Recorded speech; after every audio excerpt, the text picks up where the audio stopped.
Magandang araw mga katinapay. So ngayon ang gagawin natin ngayon ay gagawa tayo ng potato pandesal. So ayan, simpleng lang po ang timpla natin mga katinapay. So di natin patatagalin. Ito ang mga ingredients. Naglagay ako ng first class na harina. Ayan, 1 kilo na first class harina. At saka bread improver at saka yeast. Maglagay din tayo ng milk powder. Yan, 30 grams na milk powder. Yan. Pagkatapos, paiikutin na natin ng ating mixer. At saka, meron din akong asukal at asin. Ayan. At naglagay din ako ng tubig na 400 ml. Tutunawin na natin ang asukal at asin mga katinapay.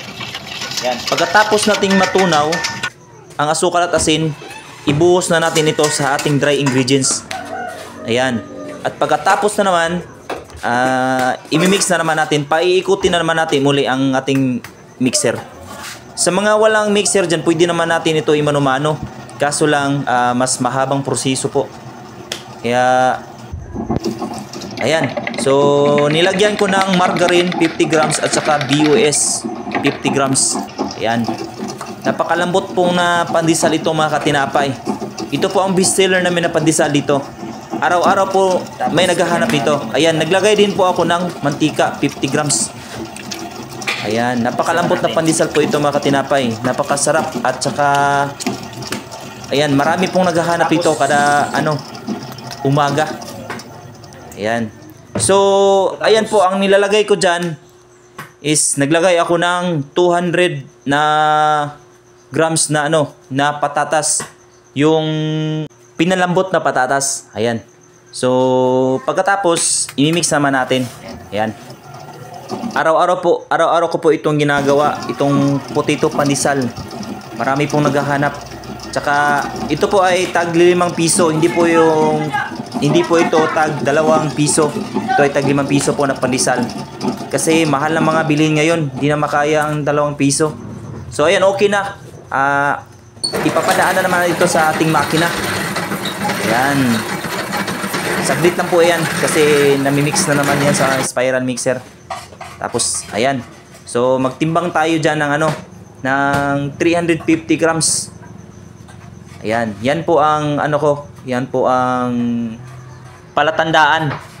Ayan. So, ayan po.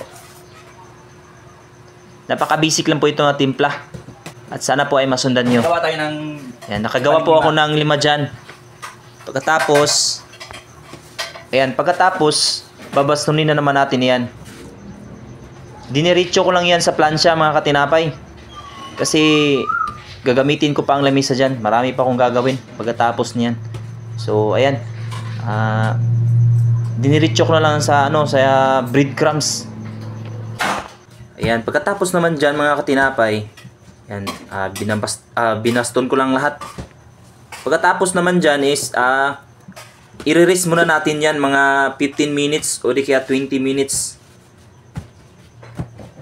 Nilagyan ko lang yan ng breadcrumbs sa ibabaw.